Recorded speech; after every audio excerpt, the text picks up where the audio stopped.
Alright mga boss, may gate doon. Ito yung property, ito yung mga properties, mga nakabili dito. Ito po yung binebenta. Itong area na to. 500 square meters yan. Ito. So may natambakan na 20 by 25 yan mga boss.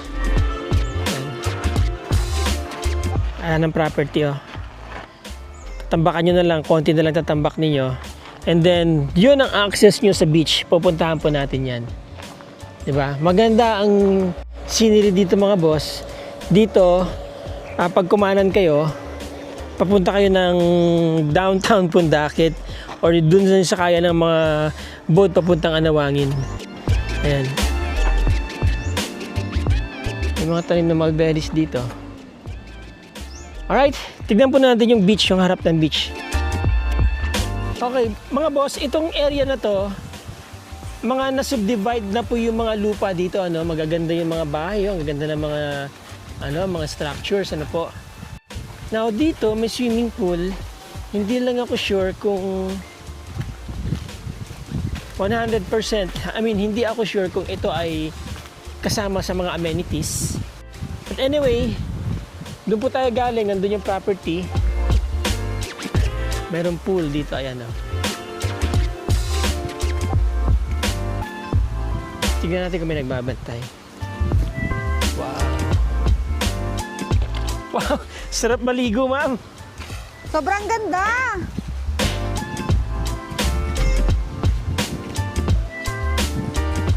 Ito ang mga may enjoy nyo dito mga boss. View, di ba? Baka mayroon silang dito. Kasi nasa gitna lang siya. Pero malamang siguro to? Para sa lahat. Para sa lahat. Yan, isa po yan sa mga amenities. So, lalagyan na lang namin dyan sa description ng video kung kasama talaga. Kasama talaga yung pool yan mga boss. Dahil pinapunta lang kami dito para i-vlog itong property. Ayan. Yan po, ang lapit na ma'am Island. Lapit na ng Capuanes Island. Ang ganda. Tsaka camera. Yan na po yung sakayan ng mga boat papuntang Anawangin, papuntang tawag dito, Talisayan Cove. So itong stretch na to, Pundakit po yan.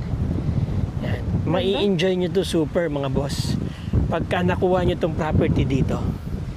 Okay ma'am. Magkano tong 8 million. 8 million, 500 500 square meters, Yes. 500 square Ano meters. pang price nila dito sa Pundakit? Maganda presyo na Nakita doon. nyo naman sa page number 1. Pundakit. Tourist destination itong Pundakit. Dito sa Zambales. Yeah. Kita nyo naman kasi maganda ang sand mga boss. Tsaka sa lahat po ng area dito sa Zambales, ito lang ang may pinakamalapit na island na merong view. Nakikita ko na nga dito yung mga baka yun. Kita ko nga Alam mo yung pag may kakaway doon? Makikita mo. Kawayan mo nga. Kawayan. Hello! Hello! Ayan. Ang galing. Ang Diba? ganda talaga. Ang ganda, ma'am. Taga Sambales tayo pero pag pupunta tayo dyan, paano pa kayo yung mga hindi taga Sambales? Oo. So, itong lugar, mga boss, magandang gawing Airbnb. Yes. Diba? Rental house ninyo. Or simply, retirement, maganda retirement rin. area. Or simply, vacation house ninyo dito sa Zambales, mga boss, kapag napapagawa kayo ng bahay dyan. Or, pwede nyo rin pong i-buy and hold dyan kasi ang bilis tumaas ng property dito. Oo, to yan. Ang bilis po tumaas ng dito, ng lupa, mga boss. So anyway, that is 500 square meters with good accessibility. 4 meters wide ang kalsada. Tapos, going to downtown is about 10 minutes. And from Metro Manila, this is only 2.5 hours. Yes. Yes. San Antonio, Zambales po ito, mga boss, mga sir. Number 1 tourist spot pagdating sa coastal area, ang San Antonio, Zambales. Diba? So maganda, meron kang bundok. Meron din mga kailugan dito, mga boss, no? Summer dyan, magaganda rin ang mga ilog dito. Pero ang beach po dito is number 1. Okay? Anawangin Cove, Talisayan Cove, yan, sikat po yan mga yan. Especially, ito mismong Pundakit. Okay?